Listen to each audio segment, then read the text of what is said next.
गीतू ने लिखा है कि मेरी उम्र 31 साल है। हमारा ब्रेकअप हुए 1 साल से भी ज्यादा हो गया है। और ये पिछला 1 साल मेरे लिए बहुत ही मुश्किल रहा। मैं अभी तक भी अपने एक्स को भूल नहीं पा रही हूँ।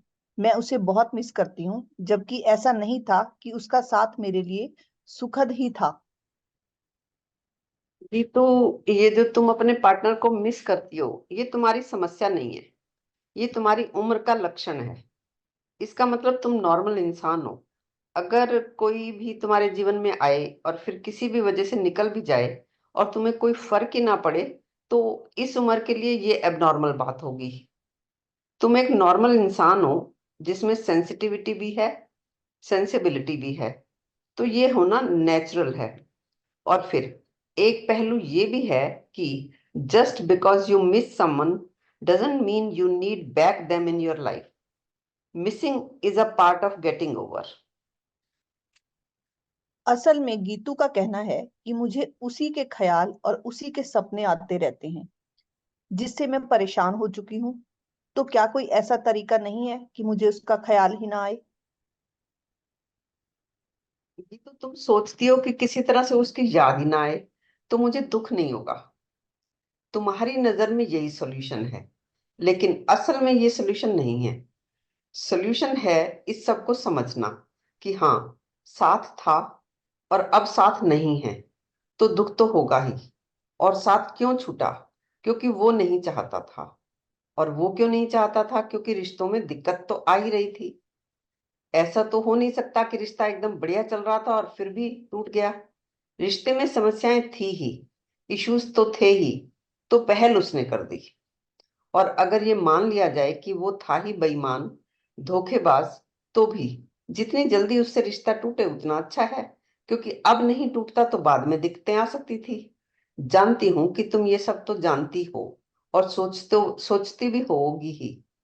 और जो तुम उसके बारे में सोचती हो, या कहूं कि तुम्हें उसके विचार आते हैं, उसके लिए एक बात समझ लो कि हमारा जो ब्रेन है वो दो पार्ट्स में बटा हुआ है। एक है वॉलंटियर नर्वस सिस्टम और दूसरा है ऑटोनॉमिक नर्वस सिस्टम। वॉलंटियर यानी जैसे तुम्हारा हाथ है, उसे तुम चाहोगी तो वो ऊपर उठेगा, नहीं तो नहीं उठेगा। यानी कि हाथ उठता नहीं है, तुम उसे उठाती हो। यानी ये फंक्शन तुम्हारी मर्जी से होता है। लेकिन जैसा हार्ट है वो धड़कता है तो वो ऑटोमेटिकली धड़कता है। तुम उसे नहीं धड़काती। यहाँ इस फंक्शन में तुम्हारी मर्जी का कोई रोल नहीं है। हम अपनी मर्जी से हार्ट को ना तो रोक सकते हैं ना चला सकते हैं। ऐसे ही हमारे ब्रेन में जो विचार आने का सिस्टम है, ये हमारे हाथ में है ही नहीं। इसमें हमारी मर्जी नहीं चलती। थिंकिंग भी हमारे ऑटोनॉमिक नर्वस सिस्टम से ही मैनेज होता है। जब तुम किसी साइकेट्रिस्ट के पास जाओगे, तो वो हो सकता है कि तुम्हें कुछ ऐसी दवाइयां दे दे जिससे तुम्हारा नर्वस सिस्टम ही सुन्न हो जाए।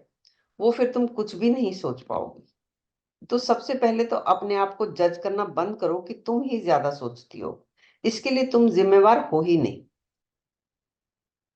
जैसा कि गीतू बताती है कि दोनों के बीच काफी लड़ाइयां होने लगी थी। वो अक्सर गीतू से पैसे भी मांगता ही रहता था, क्योंकि वो खुद कुछ खास नहीं कमाता था। तो एक तरह से देखा जाए तो गीतू के लिए ये सही ही था कि उसने गीतू को छोड़ दिया, जिससे गीतू बच गई। एक्चुअली सुमिता, कंपेनियनशिप हर इंसान की नीड है। और इस उम्र में साथी की सख्त जरूरत महसूस होती है। पर यहाँ समझने वाली बात यह है कि कोई धोखेबाज या बेईमान साथी हो, उसे अच्छा साथी ना ही हो। कितने ही लोग अपनी चॉइस से शादी नहीं भी तो करते। शादी कोई सुख शांति की गारंटी थोड़ी ना है। मुझे लगता है कि असल में रिलेशनशिप में इश्यूज इंसान को इतना ओवर पावर कर लेते हैं कि वो कंपेनियनशिप की इंपॉर्टेंस को समझ ही नहीं पाता। मैंने देखा है कि बहुत से कपल्स जब साथ में होते हैं तो इतना लड़ते हैं कि एक दूसरे का जीना मुश्किल कर देते हैं। लेकिन किसी एक की डेथ हो जाए, डाइवोर्स हो जाए या ब्रेकअप हो जाए, तो एक दूसरे को मिस भी करते रहते हैं। हाँ, क्योंकि वो पूरा नहीं सोच पाते। अगर रिश्ता बनता है तो चाहे ऐसे ही दोस्ती का रिश्ता हो या फिर शादी ही क्यों ना हो जाए, रिश्ता टूटने के चांसेस तो रहते ही हैं। फिर रिश्ता टूटने का कारण ब्रेकअप, डाइवोर्स या डेथ कोई भी हो सकता है। किसी के पास ऐसा कोई तरीका नहीं है कि रिश्ता ऐसा हो जो कभी टूटे ही ना।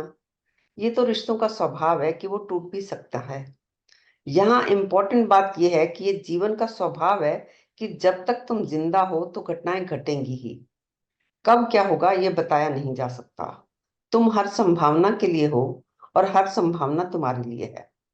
इसमें अंधेरा भी आ सकता है और अंधेरा कई बार आएगा ही। जो भी परिस्थितियां आ जाएं तुम उनसे ग्रेसफुली निकल सको, वो होगी बड़ी बात, और वो अपने आप में काफी है। आपका मतलब है कि जीवन है तो घटनाएं घटती ही रहेंगी, अनप्लेजेंट सिचुएशंस आती ही रहेंगी, जिनसे निपटना सीखना होगा। हाँ, ये भी हो सकता है कि बाहर से कोई घटना